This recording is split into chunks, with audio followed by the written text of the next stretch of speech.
Muy buenas tardes y bienvenidos al Instituto Cervantes. Inauguramos nuestra temporada de actos acogiendo una nueva lectura del ciclo La Poesía del Perú, organizada por el Centro Cultural Inca Garcilaso de la mano de nuestro querido y admirado Alonso Ruiz Rosas, altísimo poeta también él, cuyo talento espero que encontremos pronto excusa para subir a este mismo escenario. Tenemos hoy con nosotros a Odi González, quien en los 80 formó parte del grupo poético Eclosión en la ciudad de Arequipa y que a día de hoy reside en Estados Unidos. Una pertenencia múltiple al quechua y al inglés que le proporciona herramientas para un caudal poético singular que enriquece nuestro común patrimonio panhispánico. Poeta en quechua y en español, su voz nos habla con la potencia secular de quien se sabe a la vez heredero de muchas sangres y contemporáneo de un mundo confuso y al tiempo lleno de luz. Aquí les enseño su último libro, Ciudad, con un corchete con una C, coral oral, lo que dice mucho también de cuál es la tradición en la que querría insertarse. Como ustedes, yo también estoy aquí para escucharle, así que sin más les doy de nuevo la bienvenida y les deseo una feliz escucha. Muchas gracias.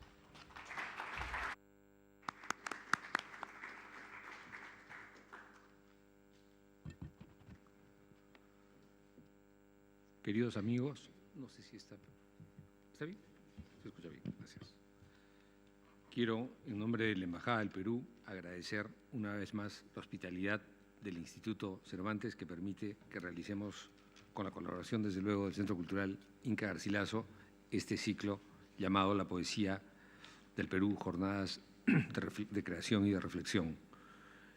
Odi González, como acaba de decir el director de Cultura del Instituto, es un poeta peruano, nacido en el Valle de Calca, en el Valle Sagrado, en la ciudad de Calca, en el Cusco, en 1962. Migró a los 10 años a Arequipa, allí estudió, pero tuvo el privilegio de recoger en su infancia, de labios de sus padres, ambos quechuahablantes, también hispanohablantes, la lengua de los incas, el quechua. Se formó en Arequipa, su padre con mucha sensatez lo indujo a ser un ingeniero y efectivamente Odi González es en primer lugar ingeniero, pero fiel a su vocación literaria, hizo en paralelo estudios de literatura en la Universidad de San Agustín, después un doctorado en la Universidad de San Marcos y posteriormente otro en Estados Unidos. Ahora es profesor en la Universidad de Nueva York, es una persona muy importante desde el punto de vista de la recuperación de la tradición oral andina, ha hecho notables traducciones del poeta Quilco Huaraca y otras publicaciones muy importantes. En esta lectura, Odi, en la primera parte, nos ofrecerá una aproximación a su obra poética, una obra que yo considero dentro de las más relevantes de la poesía peruana contemporánea, pues como ha dicho también Martín, suma dos grandes tradiciones culturales en las que está inserto Odi, que son desde luego la tradición andina, en particular quechua, y la tradición occidental hispana en una perspectiva absolutamente moderna y contemporánea. Creo que como los grandes creadores de las letras peruanas, Odi González pues se inserta en ambas vertientes y logra en una expresión muy original, una voz absolutamente propia y consistente. En la segunda parte leeremos juntos, Odi en quechua y yo en español, su traducción, la versión que hizo del gran poema de la elegía Apu Inca Atahualpama. Sin más, los dejo con ustedes. Gracias, Odi.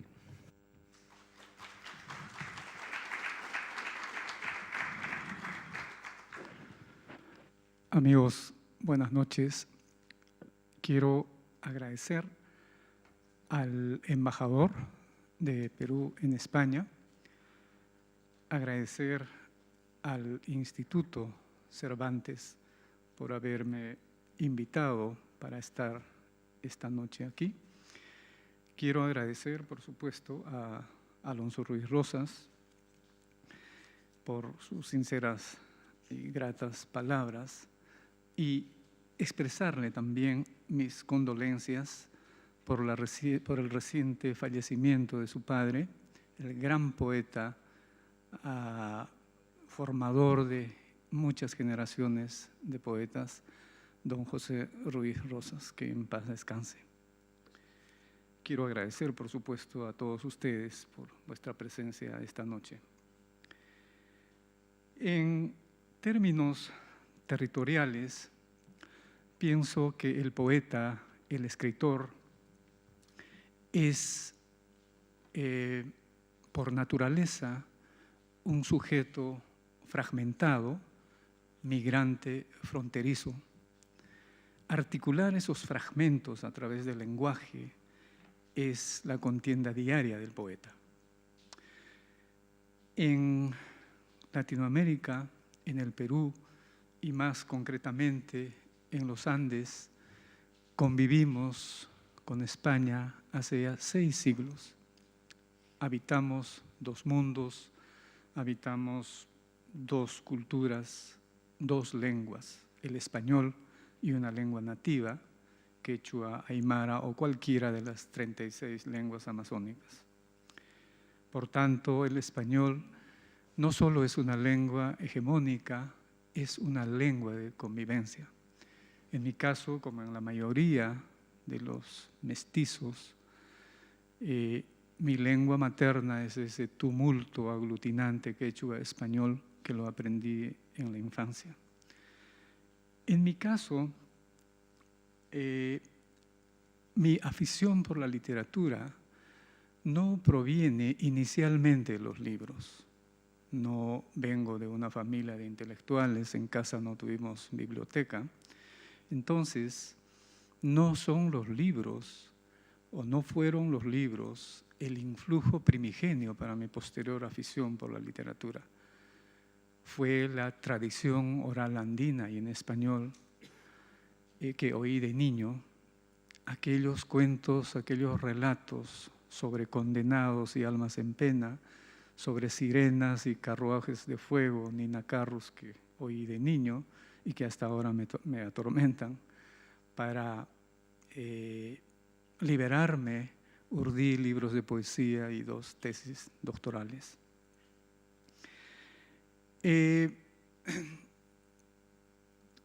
Debería decir también que otro de los influjos que posteriormente se manifestarían ya en la configuración de mis poemas fueron mis estudios de ingeniería. ¿Quién lo diría? Ese lenguaje técnico, esa jerga científica de principios y axiomas de la termodinámica, de la mecánica de fluidos, de la resistencia de materiales, arraigó tanto en mi poesía como los cuentos de condenados y sirenas.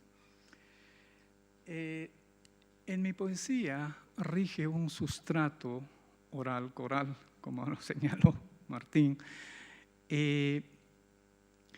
sin duda heredado del quechua y de la tradición oral andina. Ahora me doy cuenta que he desarrollado temas que normalmente serían para el ensayo o para la cátedra académica.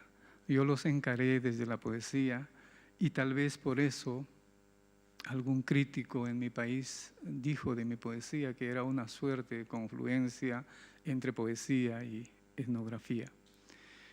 Desde mi primer libro intenté desarrollar un discurso oral-coral, un discurso polifónico en el que muchas voces confluyen sobre un mismo referente.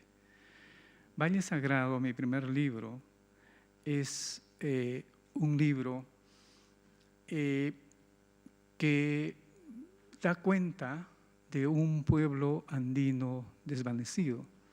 Sus habitantes, cristianizados, mestizos, rememoran sus vidas desde la tumba. Hay una suerte de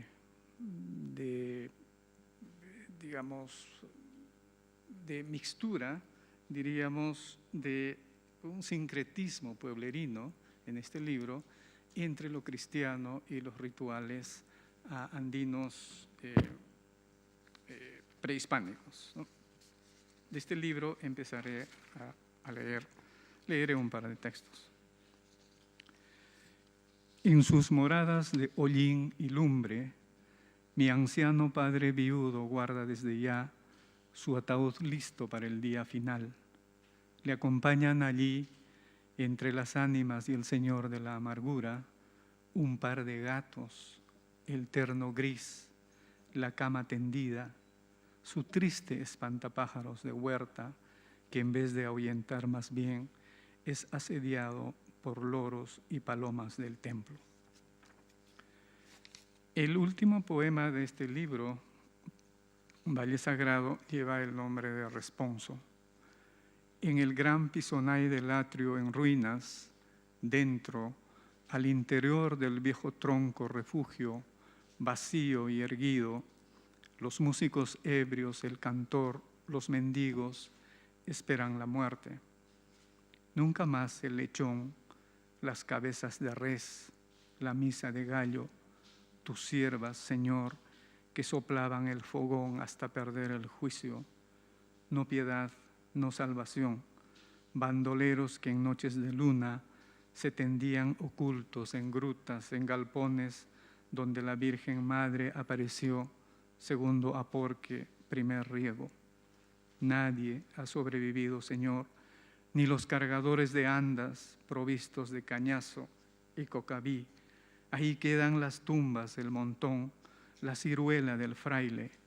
Ahora canta la viuda al otro lado del río y como diciéndonos, al diablo con ustedes fantasmas, levanta las polleras y con rabia mayor palmea su gran trasero cuando la llamamos de aquí.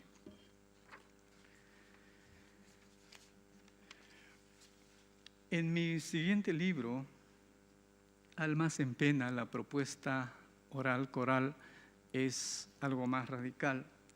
Sujeto migrante desde la infancia, pasé de un pequeño pueblo en el Valle Sagrado de los Incas, donde hasta los nombres populares de las calles transigían con la poesía.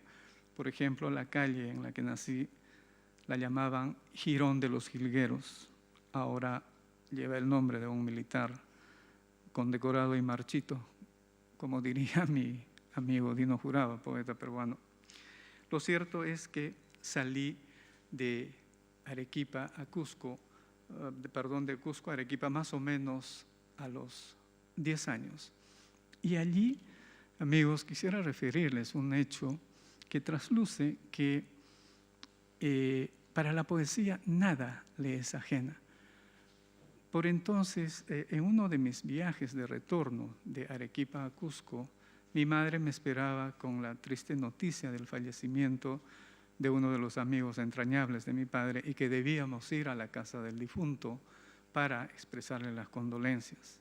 Por entonces yo andaba leyendo cuanto libro de poesía con la esperanza de encontrar una estructura, una matriz que me ayudara a desarrollar un poco más esa estructura coral, esa estructura polifónica que yo había intentado muy someramente a desarrollar en mi primer libro. Y por entonces, joven, distraído, no percibiría seguramente lo que estaba buscando, pero aquella noche cuando asistí con mi madre al velorio, apenas entré a la casa, divisé que aquella estructura que buscaba en los libros de poesía estaba en el velorio. ¿Cómo así? Ustedes saben, amigos, la disposición espacial de un velorio. El muerto al centro y alrededor están los amigos, la familia, los congregantes, ¿sí? Entonces todos y cada uno de ellos hablando sobre el mismo referente, es decir, sobre el difunto. Dije, aquí está la estructura de mi libro. Y desde entonces desarrollé este tipo de poesía coral, incluso hasta mi último libro. Voy a leer de este libro, Almas en Pena. Debería decir que Almas en Pena, en comparación con Valle Sagrado, en términos formales es más radical en su propuesta y en términos de contenido desarrolla temas relacionados con los rituales prehispánicos, pero siempre mezclados con la con el culto cristiano, ¿no? Este primer poema desarrolla la sanación de un niño con mal de susto a cargo de unos curanderos, ¿no? Trataré de cambiar un poco la voz para notar los diferentes digamos, lenguajes que están entretejidos aquí, que en la escritura la he marcado obviamente con itálicas y ese tipo de recursos, ¿no? Oficios divinos. 1. Cuadro clínico. De luto a los pies del niño moribundo, los curanderos del susto. Hemos ayunado 3 días, 3 noches, para llamar a tu alma que de susto huyó al ver un nido de víboras. 2. Signos y síntomas. Como un altar la luna refulgía arriba en el corral de llamas, constelación de 52 estrellas. Fortuna, con aspersiones de aguardiente, con el agua bendita de 3 iglesias, con ruegos a media voz, vuelve, regresa a tu cuerpo, almita, llaman en vano.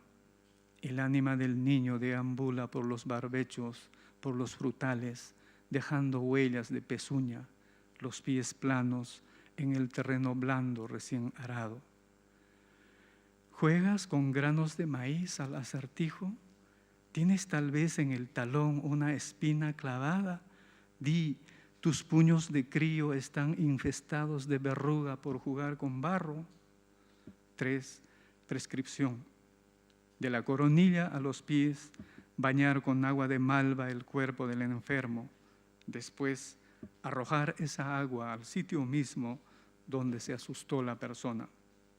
4. Junta médica, apus. Mírenlo pues, es papa partida con su padre, son idénticos. Tiene el aire de su madre. Qué pena, en sus deposiciones vi que nada más tenía principios del mal de viento. Como peine tiene los dientes espaciados, seguro que no lactó lo suficiente. 5. El llamado de la sangre. No temas, hijo mío, únicamente voy a despiojarte, le invoca la madre, asomándose a los bordes más espeluznantes. Busco tu pecho nada más para abrigarle con lana negra calentada en brasas. 6. Fase terminal. Su mal no tiene cura, pulso parvo y tardío, labios azulados. Llegó tu hora, moribundo, descansa en paz. Afuera, en la arenilla suelta, el alma bendita había hecho un hoyo con el talón, dejando dentro un picaflor yerto. Guarda, carajo, ya verás, moco verde. Se nos fue de las manos, maldicen los curanderos, los llamadores de ánimo. Desde la evangelización en el siglo XVI, nosotros asimilamos en los Andes la cantidad de santos, el santoral cristiano, y a nuestra manera festiva agregamos también algunos santos. Voy a leer este texto oído de niño y de la tradición oral. Se llama Rogaciones. A San Liborio contra el mal de orina, a Santa Apolonia contra el dolor de muelas, a San Lorenzo contra el hambre canina, a María de la Encarnación contra los flujos e inmundicias después del parto, luna visible 16 semanas, luna invisible 16 semanas, a la Madre de San Simeón contra las nubes y cataratas, a San Sebastián mártir contra las cuartanas y mal de tabardillo, a Santa Bárbara contra rayos y tempestades, a San Bernardo y Santa Maura contra el zumbido de oídos, tocar agonía, a San Marcial contra los golpes de calor e insolación, síndrome de la silla turca vacía, a San Vicente Predicador y Santa Benedicta contra dolores de entuerto y las berijas, signar 5 veces el ombligo, a San Daniel y la Virgen del Buen Viaje contra todo tipo de volcaduras, naufragios y descarrilamientos, a San Jerónimo contra la mirada maliciosa de los niños que aún no andan solos, a San Expedito, abogado de los castos, contra los incordios y sudor de manos, déficit motor, a Santa Felicitas y sus 7 hijos mártires contra el mal de ojo, a la Beata Francisca de la Consolación contra las almorranas que salen por sentarse en batán caliente, a Santa Cecilia contra el ojo de gallo y las paperas, resonancias en la cavidad faríngea, a San Crisanto contra las medulas de araña en los labios, también a Santa Dorotea penitente contra las anginas y dedos extras, a San Roque sanador de cabecera contra los latidos del estómago, a Santa Filomena y los 7 santos durmientes contra las enfermedades cálidas y frías. Además, a Santa Jovita, viuda, para hacer salir los pezones, a San Albino mártir del secreto de confesión, para hacer bailar a una dama desnuda, a Santo Lino doctor, para abrir o cerrar el corazón, las piernas de una joven, ábrete perejil, ciérrate culantro, a Santa Wencelada, para impedir que el marido se duerma.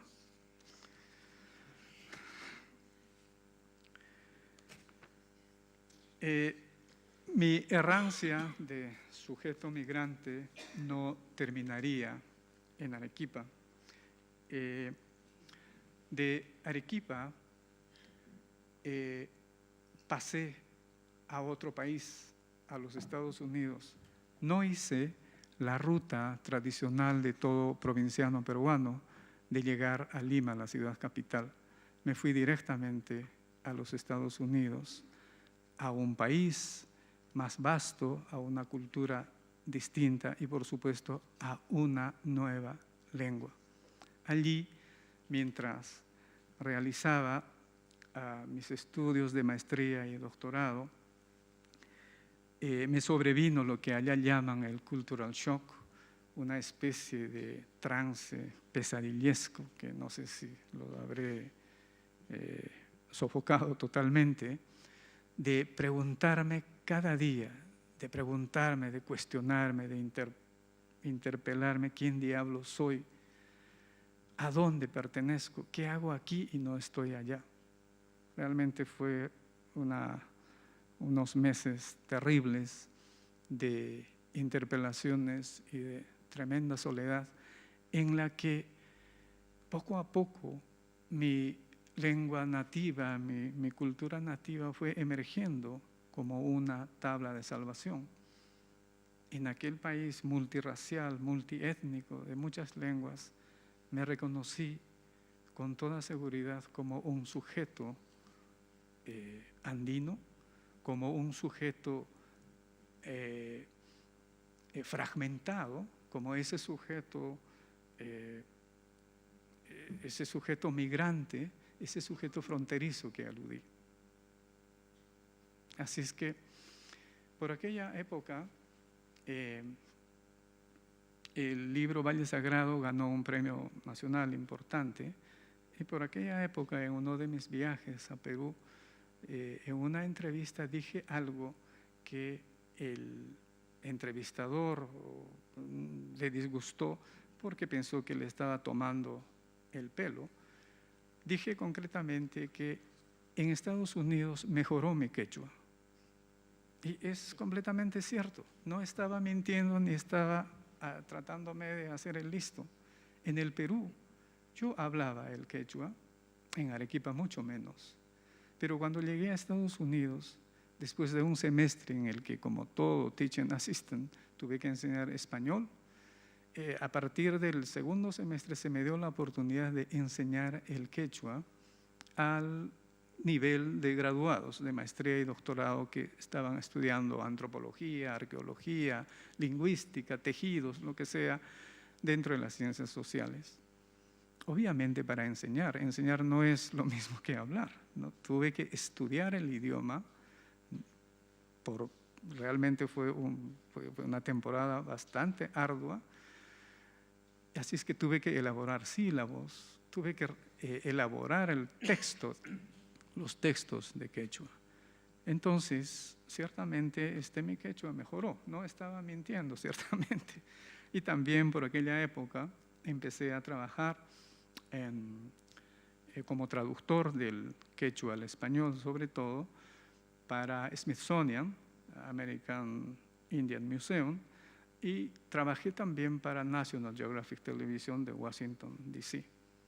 Entonces, de aquella época es mi libro Tunupa, el libro de las sirenas, que está basado en un mito prehispánico, que tiene que ver con las errancias y los infortunios del dios Tunupa. De acuerdo al mito, Pachayachachi Viracocha es el padre, el fundador y jefe supremo del mundo andino. Pachayachachi Viracocha tiene 4 hijos. El último de los hijos es Tunupa, a quien por supuesto el padre adora y engríe. Pero el hijo es un individuo indócil, insumiso, que le anda encarando todas las decisiones que el padre toma, pero además es un hijo desobediente. Cuando el padre ordena a sus 4 hijos que vayan en las 4 direcciones del mundo andino para poblarlas, Tunupa le desobedece y se va por otros rumbos. El padre entra en furia y no obstante quererlo tanto, le envía el castigo. Y primeramente lo degrada a un simple mortal, antes era un semidios, y ordena a sus otros hijos que busquen al andariego y lo capturen. Así, los hermanos de Tunupa encuentran al dios Tunupa errando por las cercanías del lago Titicaca, y allí lo apresan y maniatado de pies y manos lo arrojan a las aguas del lago Titicaca. En el fondo lacustre, amigos, Tunupa convive con las sirenas gemelas Umantú y Quesintú. En aquella época, por mis propios estudios, realmente había leído bastantes de cronistas y no encontré en ninguno referencias sobre las sirenas en el mundo andino, sobre el mito de las sirenas. Yo tenía por seguro que las sirenas eran exclusivamente occidentales, prohijadas, digamos, por Homero, los viajes de Ulises, ¿no? Pero en el mito precolombino de Tunupa aparecen las sirenas y con nombre propio, Quesintú y Umantú, que traduje más o menos. Umantú es la que pesca con su cabellera y Quesintú es la que anida en su cabeza, ¿no? O la que tiene nido en la cabeza o algo así, ¿no? Entonces, en palabras de los expertos y de los estudiosos, el dios Tunupa ha quedado como el símbolo de aquel que rechazó el poder, la política y prefirió el amor. Por supuesto, yo en el libro trato de desarrollar, de interpolar más bien las vicisitudes del dios Tunupa con mis propias andanzas e infortunios. La verdad es que dentro de mis libros, este libro tiene una connotación un poco de abatimiento, de enorme tristeza y de esa poquita fe, como dice la letra de un vals peruano, ¿no? Del libro leeré uno de los textos, de los poemas, ¿no? Ya no reposa en mí, ya no, la descomunal fuerza de un soplador de cuerno, del soplador de las caracolas marinas que retumban en las sienes de los disidentes. Cual res desbarrancada, boqueo en mi lecho de agonía, oigo mugidos de airados bueyes en las graves tonadas de cuernos y cornetas. Qué extraño mal me asedia, consortes gemelas. ¿Será el resoplido de los espíritus del limbo o tal vez el hálito letal de las fieras endebles? en la nube de mi ojo inerte, sobre nada muerto, un diminuto pez de los lagos gélidos. Ya no reposa en mí, ya no la descomunal fuerza de un soplador de cuerno. En el gramal de los sueños ligeros, solo percibo el escupitajo de los rumiantes.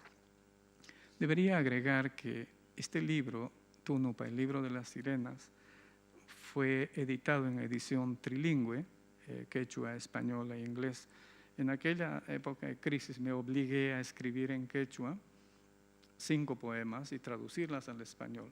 Los otros 5 restantes poemas escribí en español y lo traduje al quechua. La versión en inglés la trabajaron queridísimos amigos, compañeros de facultad.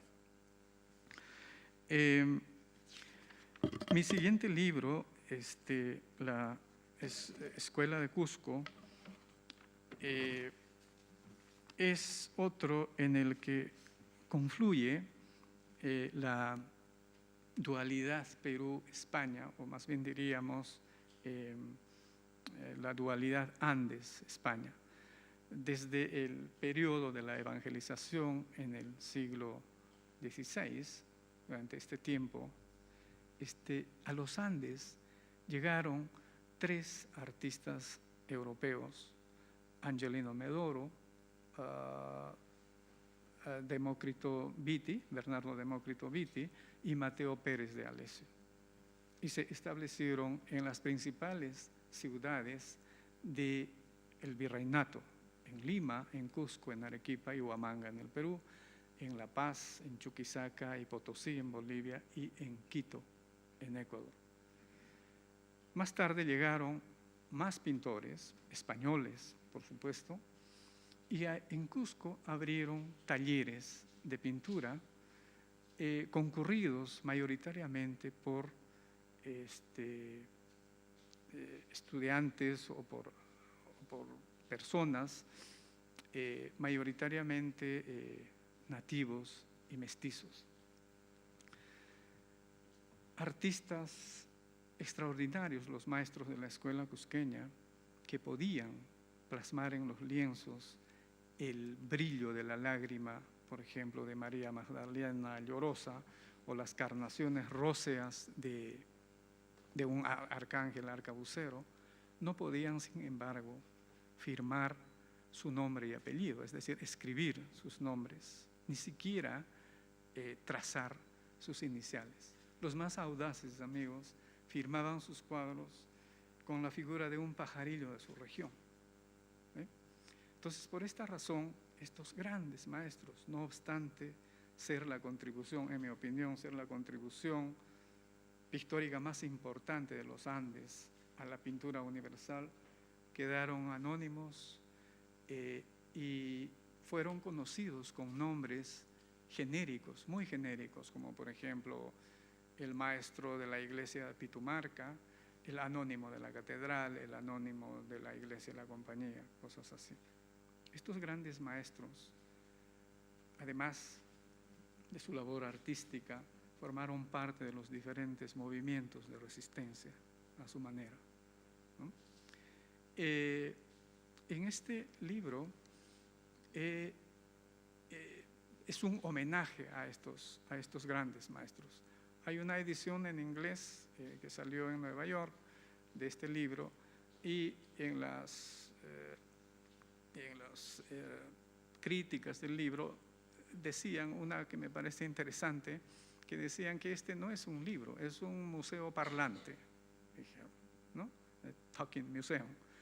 Y es que en este libro lo que intenté fue darle voz a estos grandes maestros. Estos maestros en los poemas dialogan con los personajes pintados. Ellos mismos cuentan la circunstancia de cómo se hizo su cuadro, y en este entretejido de voces agregué la voz, el fraseo ampuloso de los académicos, es decir, la crítica pictórica, siempre en comparación con el hablar llano del común. El primer poema se llama La Última Cena, que es un enorme cuadro en la Catedral de Cusco, de cerca de 4,5 metros por 3 metros. Está a la entrada de la iglesia, en la catedral. Perdón. Bueno.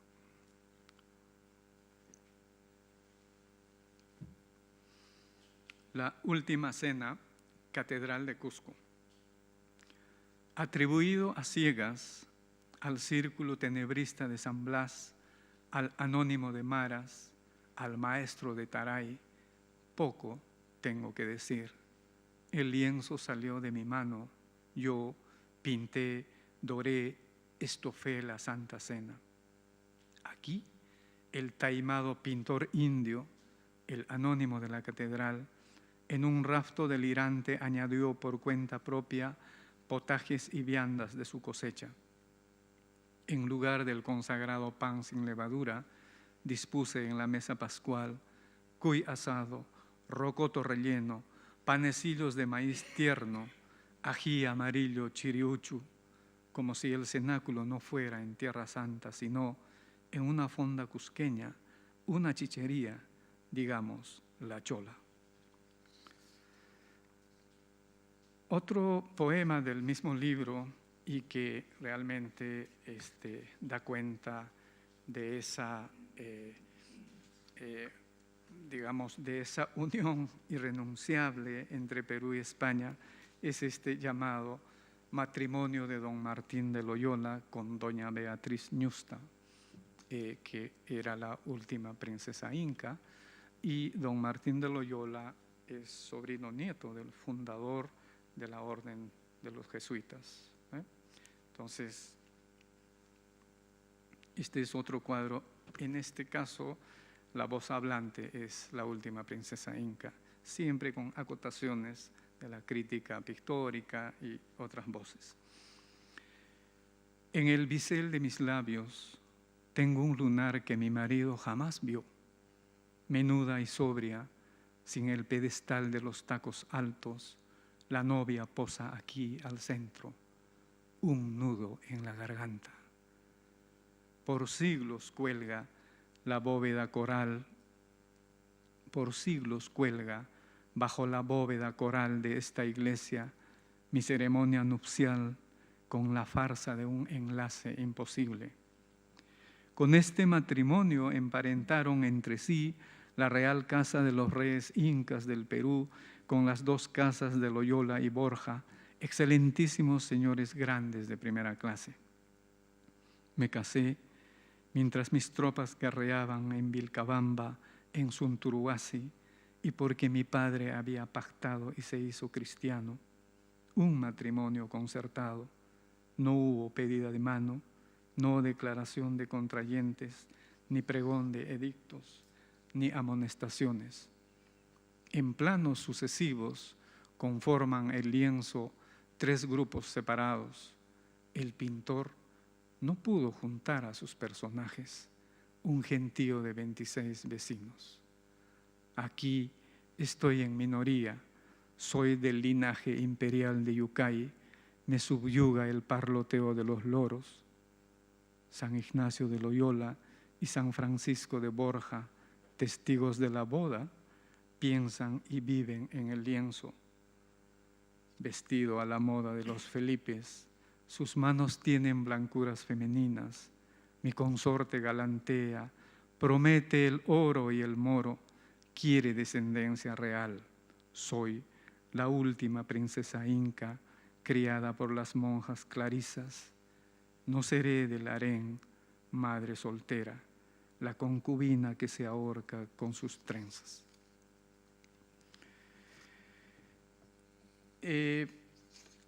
Hay un libro que se llama Vírgenes Urbanas, que es un libro que interpola fotografías de la artista peruana Ana de Orbegoso con poemas míos. La idea era humanizar a estas vírgenes,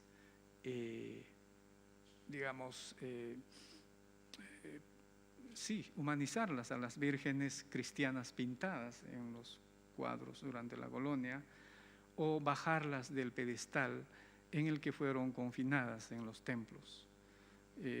con la técnica del Photoshop, la artista peruana acometió la tarea. En lugar, por ejemplo, del contrito rostro de la Virgen María o de Santa Rosa de Lima, le colocó el rostro de una madre soltera, de una vendedora ambulante, de una prostituta o de una rondera campesina del periodo de la guerra interna y del terrorismo. Voy a leer un poema de este libro, Virgen Arcabucera. No soy espantapájaros de los trigales, de los papales en flor.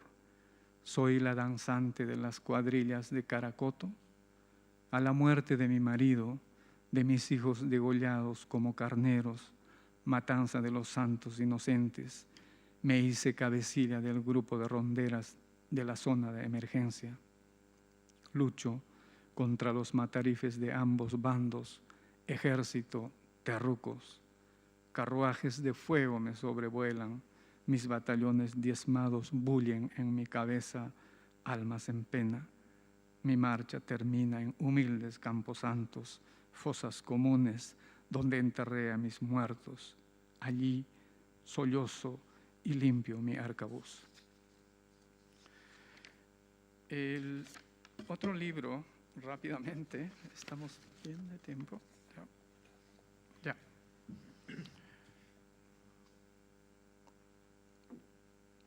El libro, cuyo título es Avenida Sol Greenwich Village, es la confluencia de dos calles de mi ciudad natal, Cusco, y de Nueva York, el barrio en el que vivo.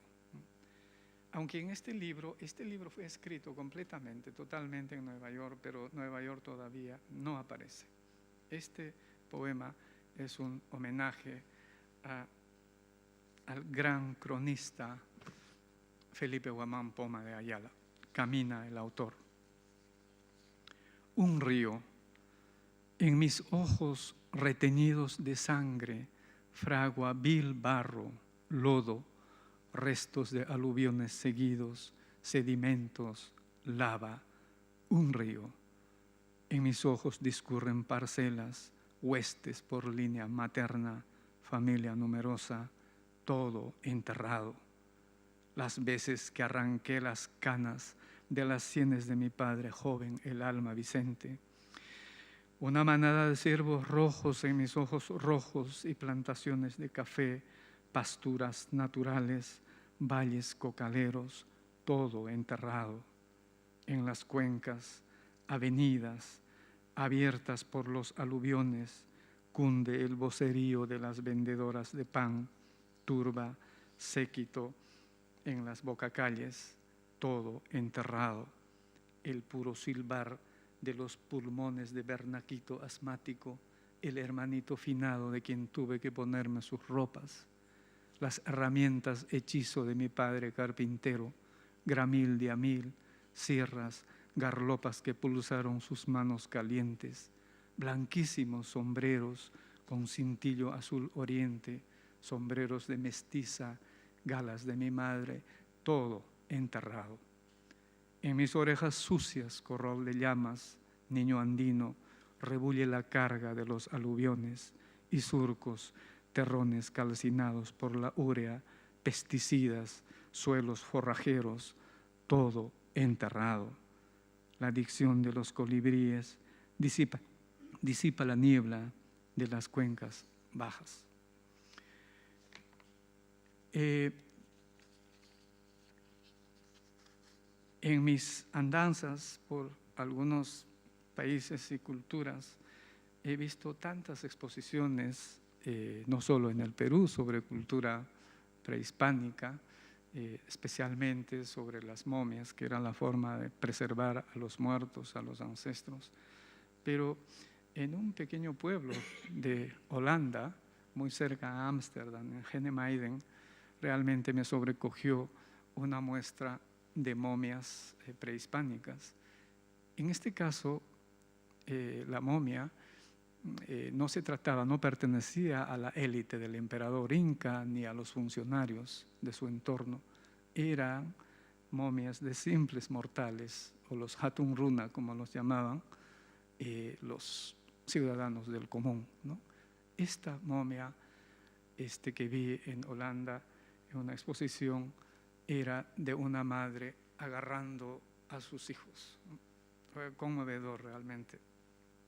El poema se llama Peregrinación. Una madre carga a sus críos, una madre, y es la tupida rama de capulí agobiada por el peso de sus frutos, feraz, frutecida, infame prole, traga en balde, peso bruto. Ella viene de lejos, ella viene y va, y sus pasos demarcan las angosturas de un río. Dolorosa madre purificada, primeriza de parto múltiple. Una dieta de menestras secas y bagrecitos de río mastica ella para llenar la boca de sus críos, camada de polluelos, caponcillos, cabellos de ángel. Y en su lecho sitial, centro de peregrinación, la turban, la infaman rebrotes de maleza, abismos de niebla. Y en sus sueños, caravanas, gestantes bestias de carga desvanecidas en medio de un puente colgante. Un herrerillo trinador de los matorrales prefija su territorio, alega lo mismo que el niño de pecho en el seno materno. Una madre carga a sus críos asidos 5000 años antes de Cristo, restos óseos, lesiones en la región lumbar y sacro, ajuar funerario, granos y semillas secas, cestos de fibra vegetal, redes de pesca, soguillas de junco. Bien,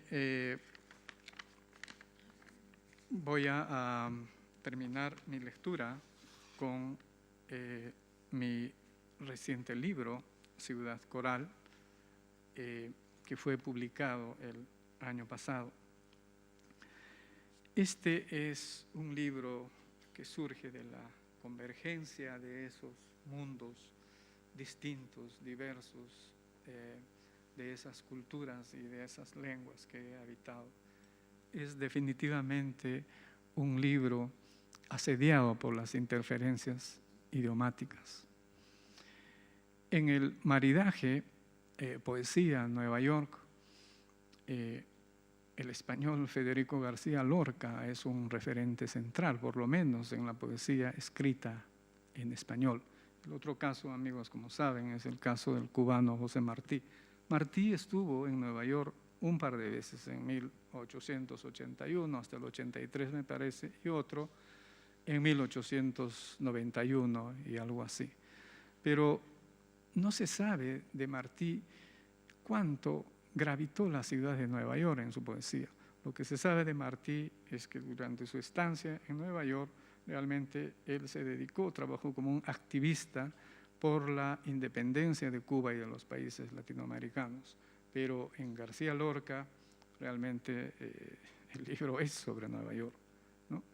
Escrito entre 1929 y 1930 y publicado póstumamente en 1940, el libro de García Lorca, Poeta en Nueva York, es un temprano asedio a esa urbe,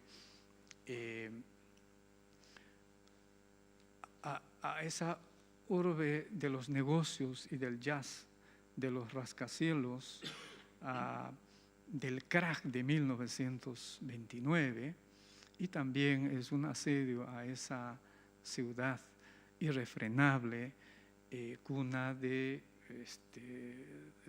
individuos que vienen de muchas culturas, pero también es un asedio a una cultura discriminadora de las minorías afroamericanas del Harlem, por ejemplo, ¿no?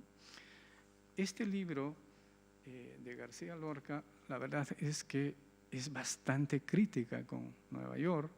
Realmente no es nada laudatoria, pero también hay que decir que este libro de García Lorca es una percepción distante de lo que sería el centro de Nueva York, de Manhattan, porque como sabemos, García Lorca fue a la Universidad de Columbia y esta universidad le dio la vivienda universitaria, ¿no? García Lorca fue a trabajar como lecturer para dictar cursos de español y algún curso sobre poesía en español.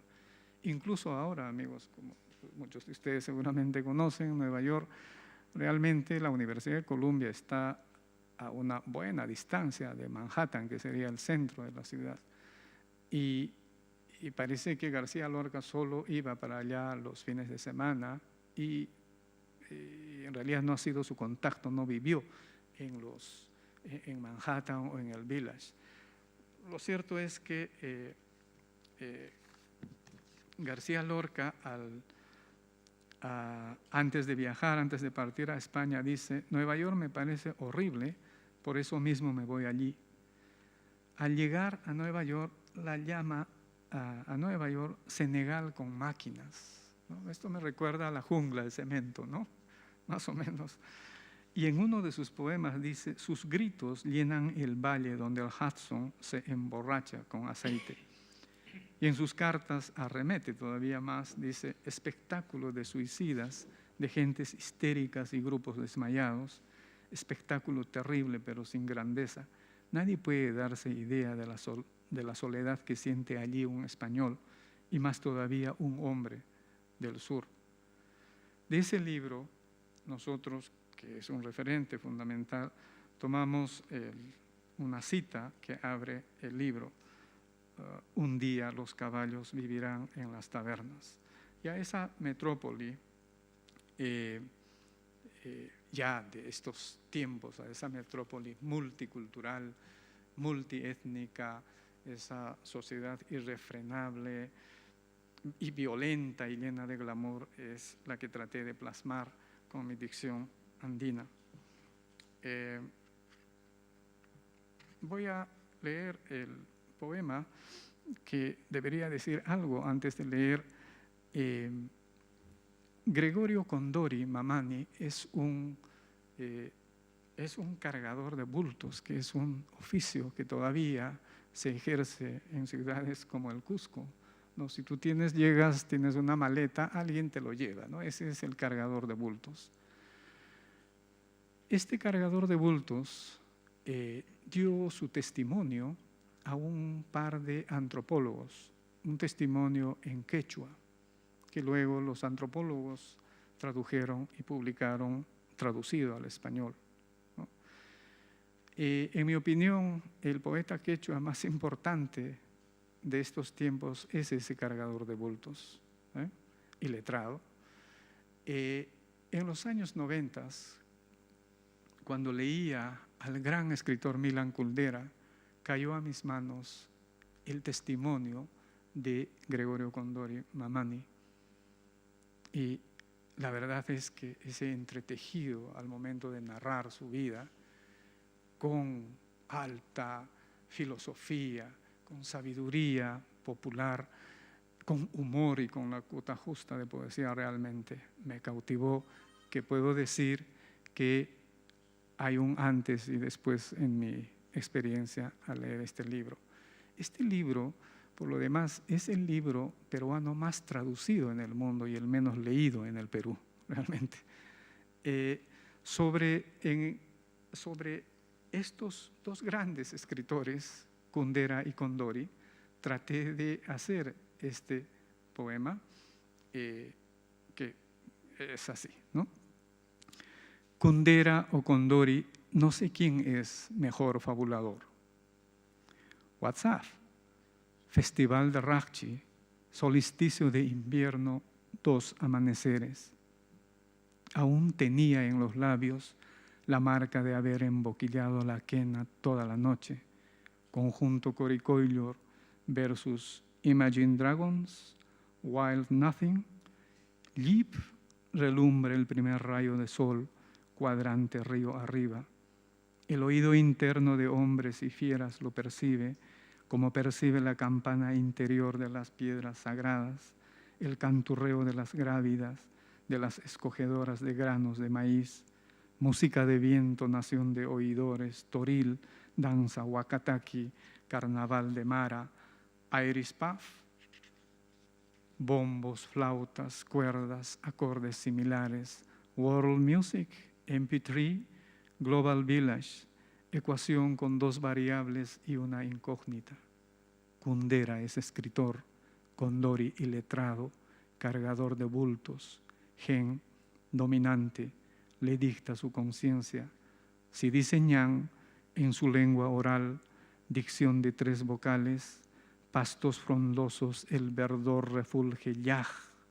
Ninguno pesa más en esta página, principio cero de la conservación del momento cinético. Uno enfiló a las bibliotecas, Sage University, Library of Congress, Random House, el otro a las chicherías, antro de hablistas y decidores, no Parménides, no Heráclito, no College Campus, en el cuartel Cabitos, en la cárcel Quencoro, escuchó cuentos de los cuentesteros, habladurías de Mático Quispe.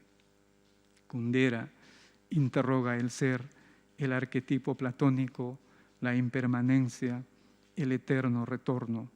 Kondori, a la muerte de sus asnos de carga, impreca en el santuario de Huanca, Crime Sen, las exequias de su primogénito, 8 meses muerto en el friaje, es un ayataki, massive attack, turba, elegía del lactante difunto, sum, acción en tiempo real. En vano el clamor de los deudos, en vano la exhortación de los llamadores de ánimo, en vano la vuelta del ánima al pecho materno, hampuy, hampuy, en vano, ya su espíritu arraiga en los microclimas. ¿Has oído de Nichiren en la isla de Sado? Como un monolingüe quechua, Jesús era iletrado, hablaba en parábolas. Gregorio configura, evoca mitos, alegorías, no abstracciones, no subtexto. La girante rueda de fuego de un pirotécnico le guía a las fiestas patronales. Mamacha Asunta de Acos, fiesta del agua, limpieza de canales, marcación del ganado. Las abstracciones son intraducibles al habla de Kondori. En su lengua de acciones concretas, la insoportable levedad del ser es inviable. Una seguidilla de bueyes abstractos y inacibles.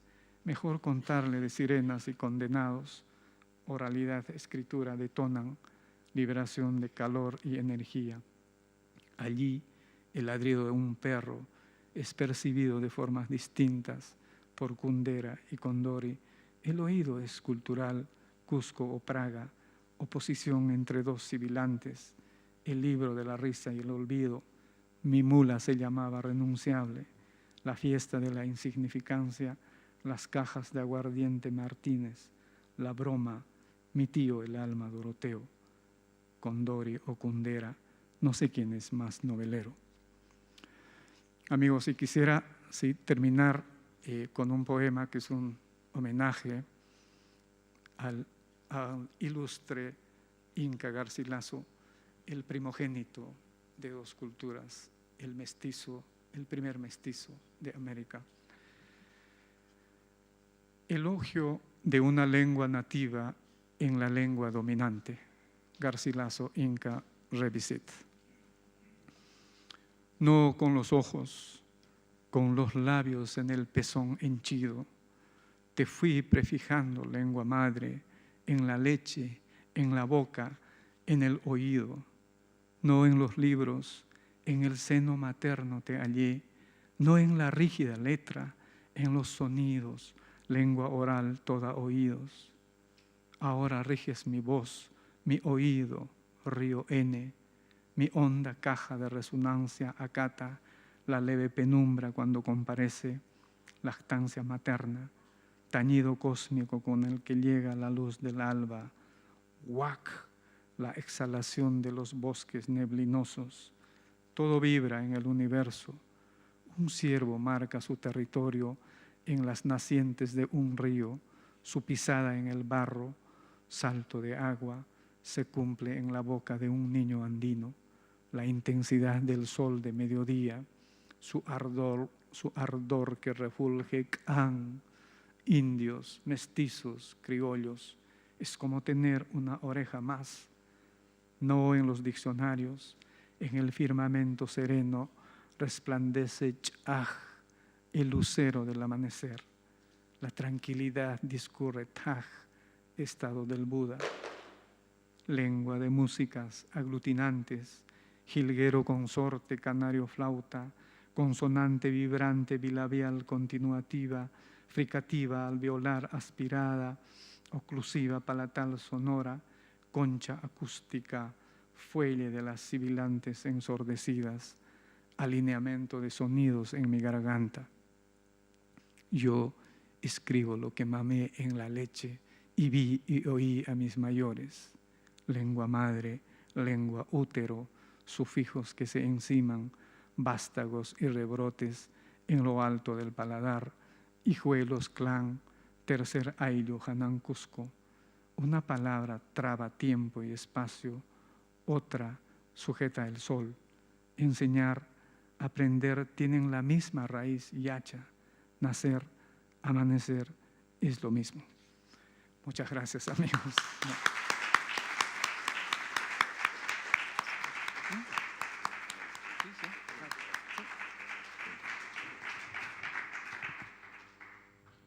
Muchas gracias, Odi. Vamos a pasar a leer la elegía Apu Inca Atahualpaman. Quiero decir que Odi González ha hecho una traducción, una nueva versión de esta elegía que fue traducida, como ustedes saben, por José María Arguedas, el gran escritor peruano.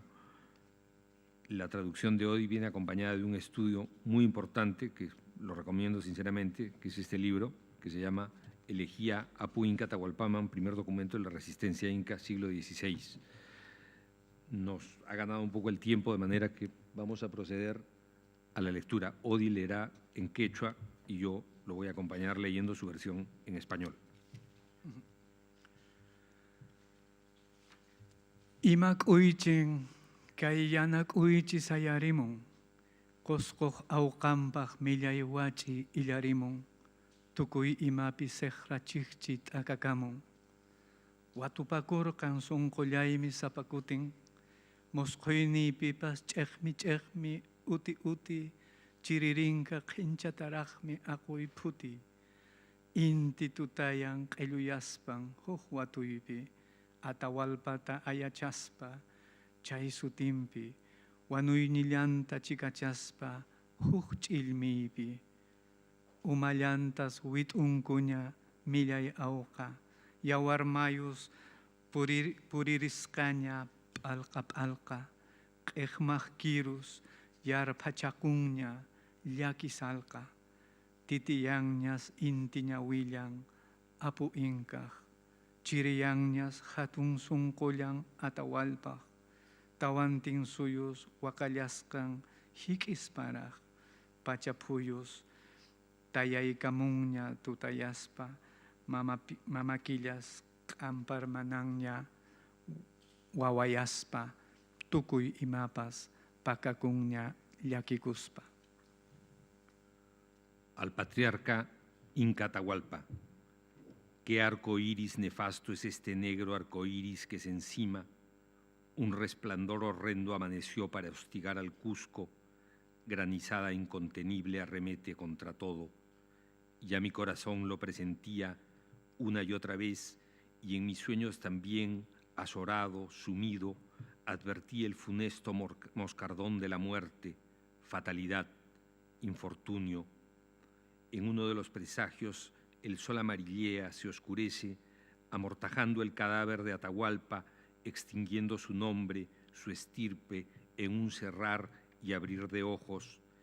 Dicen que ya decapitaron su testa torvos enemigos, dicen que ya discurre un río de sangre bifurcándose en ramales, dicen que su firme dentadura empieza ya a roerse, dolencia inaguantable, dicen que ya se empañan los ojos fulgentes del gran patriarca, dicen que ya se ha helado el corazón de Atahualpa, dicen que en sus 4 señoríos le lloran hasta desgañitarse, dicen que ya descendió la densa niebla oscureciendo, Dicen que ya se encoge la madre luna como si volviera a nacer, y dicen que ya todo se va sumiendo con pesar.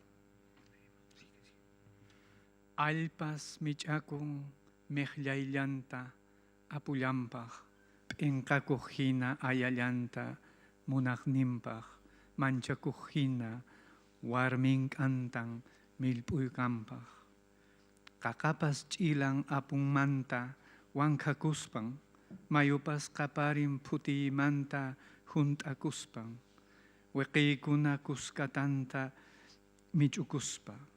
Pirunan mana wakanmanchu munaqninpaj, imachurin mana kanmanchu yayallampaj, anchij, phutij, sunqu k'irilla mana thaqlla, ima urpin mana kanmanchu yananmanta, muspaykachaq t'illa luychu sunqunmanta, yawar weqeqechu kusinmanta, lirpuy phaqcha weqillanwan ayallanta, armaykuspa wawa sunqunwan mejllayllanta, chunkamaki kamarinninwan lulusqanta, sunqullanpa rafrallanwan p'intuykuspa, qhasqullanpa liquillanwan qataykuspa, llakij ijmaj qaqllaynillanwan qaparispa, pallakunan muyuykunña yanakama, willaq umun llaqullakuna arpankama, llapa runan wachurikunña phuytunkama, wañuy p'itin llakimuspan mamakoya, mayu weqin phawan qhillu aya, t'ikay uyallampas simillampas.